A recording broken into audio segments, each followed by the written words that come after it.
Alors ça, parce que alors Thunderbolt là actuellement apparemment ça risquerait d'être un bon film. C'est possible en tout cas.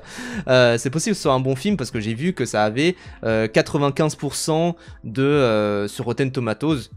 Donc tu dis bon effectivement est-ce que c'est peut-être pas un bon film, est-ce que c'est peut-être finalement un film plutôt honnête, un truc du genre. Moi j'ai vu que Écran Large avait dit que c'était plutôt sympa, enfin tu te dis pourquoi pas, peut-être que ça sera un bon film, c'est possible.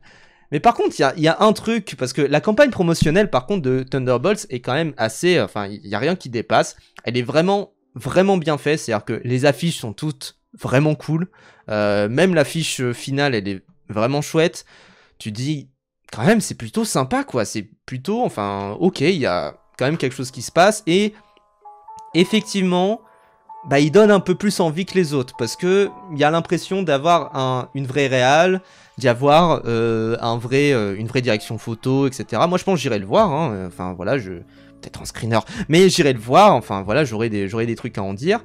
Pourquoi pas, d'accord, bon bah voilà. Maintenant, bon bah par contre, il y a un petit problème dans la campagne promo, c'est ce tweet-là, c'est cette déclaration-là. Le réalisateur de Thunderbolt explique que la conception de The Void a été inspirée par les ombres de bombardement d'Hiroshima. Bon, bah, c'est un petit peu... comment dire? C'est un petit peu insensible, je pense qu'on peut le dire, parce que... En fait, moi, je suis un peu sur la brèche, parce que je trouve qu'en soi, il n'y a pas de problème à prendre des imaginaires et des imageries un peu... même sordides, horribles, de choses horribles qui aient pu se passer dans l'humanité. Moi je pense notamment aux gens qui bossent sur The Last of Us, qui ont dû regarder des tonnes de vidéos absolument désastreuses et absolument atroces, de démembrement, etc., pour pouvoir se renseigner en fait, tout simplement. Maintenant... et je pense par exemple à The Creator, où en fait il y a une image de vrai bombardement qui s'est passé à Beyrouth, qui a été utilisée comme référence pour un des plans du film, où il y a effectivement un bombardement. Bah évidemment tu vas t'inspirer d'une vraie explosion qui a pu arriver, dans un contexte de ville. En fait ça n'arrive pas si souvent que ça, c'est pas non plus très très grave, mais voilà.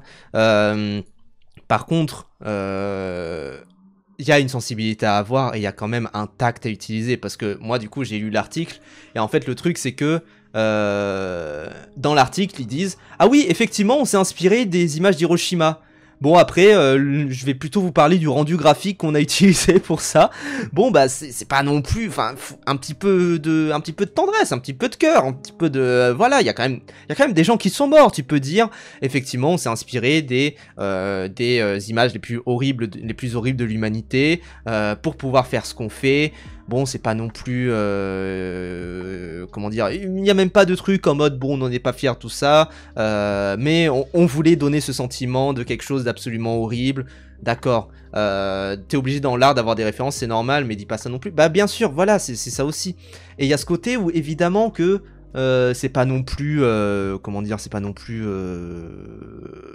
c'est pas non plus grave d'avoir des références, mais c'est juste qu'il y a un tact à utiliser, il y a une manière d'en parler, ça a été un traumatisme pour des générations entières. Il faut doser, surtout quand tu viens d'un point de vue américain sur la chose. Faut un petit peu doser là-dessus, c'est pas non plus... Enfin voilà, les Américains dropent des bombes nucléaires sur des civils, puis des décennies après, ils esthétisent le traumatisme. C'est un peu l'impression que ça peut donner aussi, de voir ce genre de témoignage-là. C'est un peu cette impression de dire les Américains font la guerre en Irak, et ensuite ils viennent pour faire des films là-dessus. Enfin voilà, c'est quand même... pas non plus très sensible, et c'est pas non plus ultra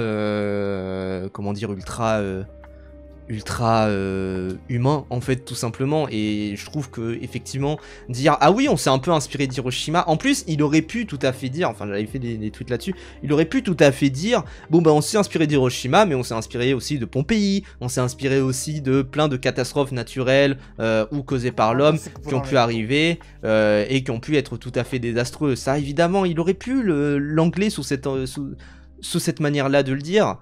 Bon, c'est pas le choix qui a été fait, c'est un petit peu dommage, et voilà quoi, c'est quand même, enfin c'est quand même une bah, qui s'inspire d'Hiroshima, c'est les ombres causées par le Void.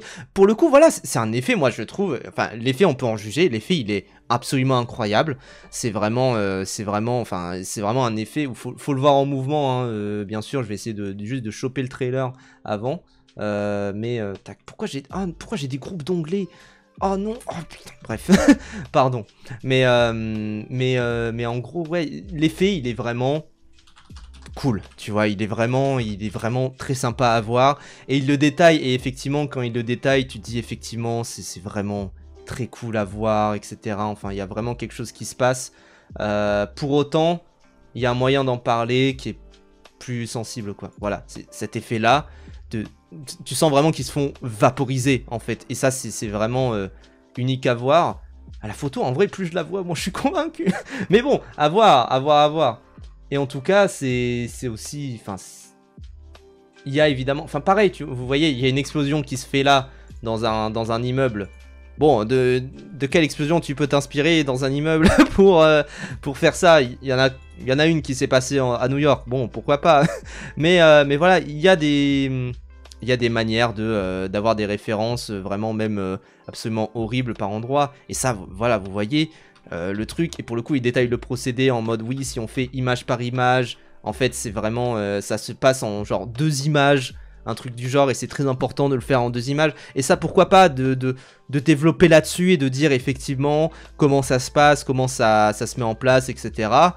Bon d'accord, maintenant, faut aussi, enfin si ta référence c'est effectivement le bombardement d'Hiroshima et de Nagasaki, faut aussi, faut le dire, mais faut aussi dire pourquoi c'est ta référence et pourquoi c'est ce à quoi tu as pensé d'emblée, ne serait-ce que ça, pour rentrer un peu dans le processus de création, ne serait-ce que pour un petit peu essayer d'éviter de faire du gatekeeping à ce degré-là. Enfin voilà, il y a ce truc où faut quand même un petit peu de pudeur, un petit peu de jugeote, et voilà quoi. L'effet est cool, je le mettrai peut-être en 3. Oui, voilà, enfin voilà, l'effet est vraiment cool, et de toute manière, il y a toujours du travail en plus Et c'est ça aussi, moi j'ai pas envie non plus de jeter le bébé avec l'eau du bain. Quand il met en avant les effets spéciaux qui ont été faits par ILM, c'est effectivement, je trouve ça cool de mettre en avant le travail des VFX, le fait de dire attention, c'est quand même vraiment du travail d'orfèvre, il y a quelque chose, il y a un craft qui a été utilisé, enfin voilà. Pas inintéressant, mais effectivement un peu morbide de détailler ça et de donner des refs aussi chargés en mode esthète dénué de pudeur. Oui, voilà, c'est au bout d'un moment, et puis même ça fait penser à des choses très, comment dire, très, le travelling de Capot, c'est-à-dire que ça c'est un truc qui historiquement a été très très important dans l'histoire du cinéma, dans l'esthétique du cinéma, c'est le travelling de Capot, c'est de dire, en fait, dans un film qui s'appelle Capot, qui est sorti à un moment... 60, années 60, je sais plus. En fait, il y a un moment où il y a un plan d'une personne juive qui est dans les camps, qui en fait est morte devant les grillages, devant les barbelés. Et en fait, à ce moment-là, il y a un travelling, et il y a un travelling qui est parfaitement fait. Et le problème en fait esthétique que ça donne, c'est de dire mais en fait vous pouvez pas, enfin vous pouvez pas faire un travelling parfaitement fait, parfaitement étudié, et où vous vous posez plus la question de comment faire ce travelling que la question de attendez, il y a quelqu'un qui représente une personne juive décédée, qui représente une victime de la Shoah, qui est actuellement morte devant moi. Au bout d'un moment, tu peux pas, ça ne matche pas en fait de se dire que tu penses plus à la technique plutôt que à l'artistique et à ta sensibilité humaine. Ça là-dessus, tu peux tout simplement pas en fait. Et c'est pour ça que pour moi, ça m'y fait penser un petit peu ce genre de déclaration là, ça me fait vraiment penser au travelling de Capot. Et donc c'est aussi ah oui, ça rend le truc beau, je me rappelle du plan, ça romantise trop. Oui voilà, enfin le plan, je peux vous le montrer, hein, le travelling de Capot, mais c'est un moment en plus charnière dans l'historicité de l'esthétique du cinéma et de comment tu esthétises les choses, etc. C'est intéressant ça, est-ce qu'on a le droit d'être trop esthétique sur des trucs morbides? Et c'est des débats qui reviennent encore aujourd'hui, c'est-à-dire que, enfin encore aujourd'hui, à l'époque de la sortie de la liste de Schindler, bon ça a 30 ans, mais à l'époque de la sortie de la liste de Schindler, le problème que ça donnait pour certains, c'était de dire, attention, on esthétise trop la Shoah. Et ça là-dessus, voilà, et c'est de dire, oui voilà, c'est du barbelé électrisé, en plus, j'avais oublié que c'était ça, comme détail. Et c'est de dire, attention, le plan en soi, il aurait pu être comme ça, mais pourquoi il fait un travelling? Pourquoi il fait ça pour se focaliser là-dessus, etc. Mais pourquoi même il ferait du montage?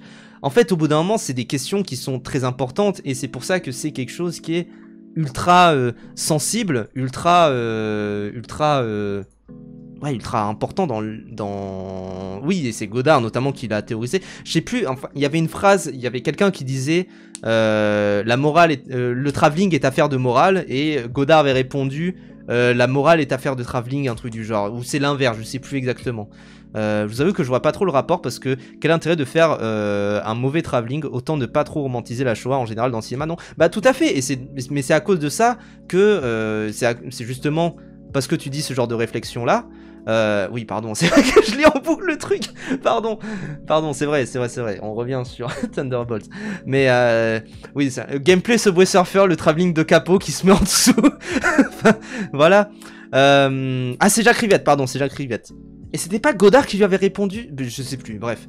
Mais en tout cas, voilà, c'est aussi justement, enfin, le débat sur la romantisation de ce genre de plan-là vient justement de ce genre de réflexion autour des travelling de Capot. C'est justement grâce à ça, en fait.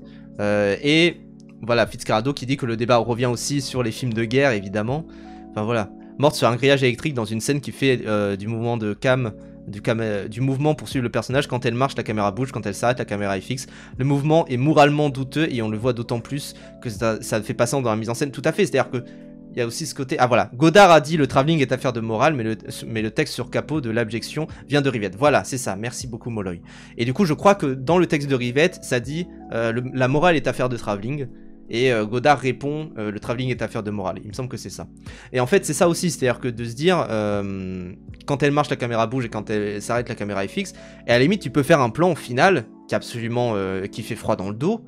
Évidemment, on va pas faire de la science en mode regarder le plan, machin, tout ça. Enfin voilà, il y a ce côté où c'est un mauvais plan même dans ce côté-là. C'est-à-dire que tu peux faire un plan absolument qui fait froid dans le dos où tu vois juste la personne morte sur le grillage avec derrière les gens qui passent. Enfin, vous avez bien vu le plan. Je vais pas le repasser parce que sinon petit va encore me traiter de FDP. Enfin voilà, bref. Mais c'est absolument horrible quoi. Et c'est pour ça que c'est d'autant plus. Enfin, faut toujours avoir des réflexions même quand tu as des pensées d'extrême morbide, parce que sinon, enfin. Je peux vous repasser aussi un autre extrait de quelqu'un qui réagit à une nouvelle morbide et qui se dit « Waouh, c'est trop bien filmé, c'est mieux que le Concorde, tout ça ». Mais c'est quand même... deux lectures, trop bien. Je vais les éparpiller pendant le live, je vais les mettre dans un coin. Enfin voilà, mais moi je pense évidemment à Pujadas devant le 11 septembre. Pujadas devant le 11 septembre. Donc pour ceux qui ne connaîtraient pas cet extrait... tac, ah j'ai pas... Oh, pardon. Mais Pujadas devant cet extrait, bon bah c'est...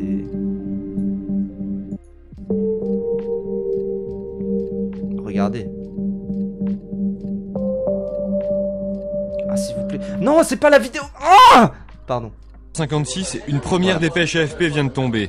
David, lui, n'est pas encore au courant. C'est en regardant les images à la télévision qu'il apprend qu'un avion a percuté une tour du World Trade Center à New York. On pense alors à un simple accident, incroyable. Génial, c'est la première réaction à une information dont personne ne mesure encore les conséquences. C'est mieux que le Concorde quand même. Le Concorde, pour info, c'est un avion qui s'est crashé, qui a fait beaucoup de dégâts, enfin, et qui a fait des images de fou, enfin, voilà, des images de fou. Moi aussi, je suis insensible, enfin, voilà, et qui a fait des images absolument percutantes. Enfin, encore une fois, il y a une culture aussi des images et de l'imaginaire collectif d'ailleurs hein, là-dessus.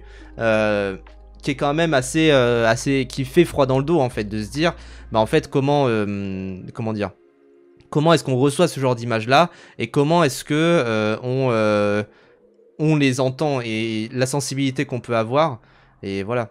Voilà, j'ai le TikTok d'Antoine Goya qui a fait ce TikTok, bah super. Répète-toi 50 fois tant qu'à faire. J'ai le TikTok d'Antoine Goya qui a fait ce TikTok d'ailleurs qui concerne également un TikTok sur la liste de Schindler dans lequel il cite son TikTok où il cite Godard dans ce TikTok là.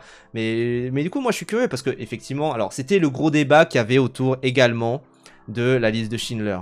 La liste de Schindler c'était ça aussi, ce genre de débat là, c'était de dire est-ce que c'est un film moralement abject. Je pense qu'il y a aussi de ça. Après, moi, j'avoue que je suis dans une ambiguïté parce que je trouve qu'il y a des gens qui disent la liste de Schindler c'est moralement abject et donc il ne faut pas le voir, mais en même temps ils vont te dire que les réalisateurs sont moralement abjects, mais en fait ils te donnent à voir le pire de l'être humain, etc. Donc c'est aussi, enfin, je trouve que chacun fait à sa sauce aussi hein, dans ce genre de cas-là, et voilà. Moi je trouve que c'est un film sympa, moi je trouve que c'est un film qui est très bien, si ça a pu sensibiliser certaines personnes à la Shoah, c'est très bien.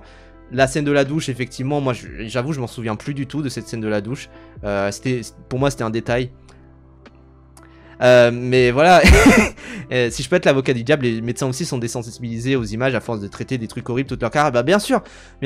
Après ça reste que tu peux, enfin, désensibiliser, et c'est d'ailleurs tout comment dire, toute l'atrocité de la chose, c'est de te dire, bah par exemple, les formations pour annoncer un mort à quelqu'un, bah en soi, il faudrait que ça soit unique en son genre à chaque fois, etc. La réalité, c'est que à chaque fois, enfin, t'es dans un rythme effréné de fou, quoi. Et ça, là-dessus, c'est horrible. Et c'est pour ça que tu vas annoncer un mort, mais pour toi, c'est le 3e de ta semaine. Pour eux, c'est toute leur vie. Donc c'est pour ça, enfin bref. Mais voyons voir, moi, ça m'intéresse la vie d'Antoine Goya qui déteste Spielberg, et je pense en particulier à la liste de Schindler. Je ne regarderai jamais la liste il a pas vu. de Schindler. Spoiler, c'est grâce à Jean-Luc Godard. Ah oui. Godard a fait un film qui s'appelle Histoire du cinéma, dans lequel à la fois il fait un travail critique. Oui, pardon, je vais essayer de mettre... Alors j'ai mis plus fort, mais je vais surtout baisser le son de la musique en fond. Historique, cinématographique, philosophique. Impressionnant, l'histoire du cinéma. Poétique, autour de l'histoire du cinéma. Et dedans, il aborde très brièvement le cas de la liste de Schindler de Steven Spielberg. Et, spoiler, il n'en dit pas du bien. Incroyable. Spielberg ne serait pas un bon réalisateur.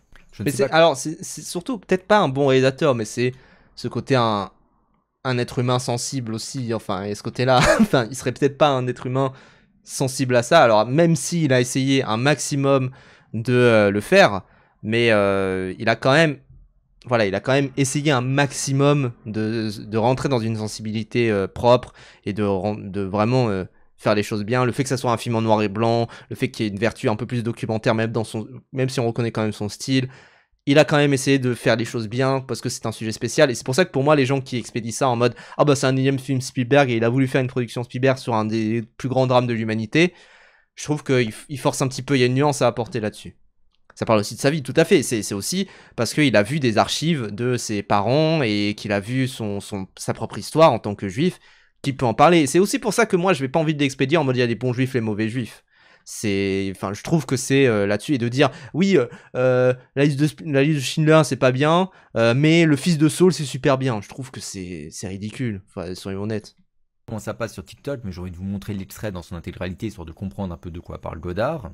Tout ça pour dire, qu'est-ce qui fait qu'en 40-45, il n'y a pas eu de cinéma de résistance? Non qu'il n'y a pas eu de film de résistance, à droite, à gauche, ici, là. Mais le seul film, au sens de cinéma, qui a résisté à l'occupation du cinéma par l'Amérique, à une certaine manière uniforme de faire le cinéma, ce fut un film italien. Ce n'est pas par hasard. L'Italie était le pays qui s'est le moins battu, qui a beaucoup souffert, mais qui a trahi 2 fois, et qui a donc souffert de ne plus avoir d'identité. Et ça pareil, je trouve aussi, enfin, je comprends dans cette vertu-là de historicité du cinéma, mais ce côté un peu qui peut gêner, mais que moi je comprends évidemment, et que je comprends dans le côté, enfin il a fait quand même ses recherches, hein, Godard, donc je le crois, mais ce côté qui peut un peu gêner, c'est de se dire, qui résume beaucoup en mode l'Italie a fait ça, bon, c'est les réalisateurs italiens, et certains réalisateurs, et pas tous, enfin voilà, il y a ce côté-là aussi. Mais je comprends que ça peut gêner, mais après il a raison. Voilà. Avec Romeville ouverte, c'est que le film était fait par des gens sans uniforme. C'est la seule fois. Les Russes ont fait des films de martyrs. Les Américains ont fait des films de publicité. Les Anglais en font ce qu'ils font toujours dans le cinéma. Rien. L'Allemagne n'avait pas de cinéma. Plus de cinéma. Et les Français ont fait Sylvie et le fantôme. Les Polonais ont fait 2 films d'expiation. La passagère et la dernière étape. Et un film de souvenir, Canal. Et puis ils ont fini par accueillir Spielberg, lorsque plus jamais ça est devenu, c'est toujours ça. Voilà, vous comprenez pourquoi j'aime Godard. Il y a tout, il y a à la fois la Oui, musique, oui. il y a le montage, il y a le choix des propos qui sont dits. C'est incroyable, ça vous donne pas envie de voir Histoire du cinéma, ce C'est montage, incroyable d'ailleurs, l'histoire du cinéma. ce Voilà. flux de paroles comme ça, cette pensée. Mais donc vous comprenez bien le fond du problème. J'ai pas envie de voir un film qui fait passer le paradigme de en fait non, il faut plus jamais ça, c'était horrible. Ah ouais bon, au moins on a sauvé cela, c'est pas mal. Et ouais.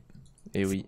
Parce qu'un peu, oui, effectivement, le propos et la base du propos de la liste de Schindler, c'était beaucoup ça. Hein, c'était de dire, bon, au moins, effectivement, ça, c'est bien fait, etc. Bon, c'est pas non plus, c'est pas non plus génial.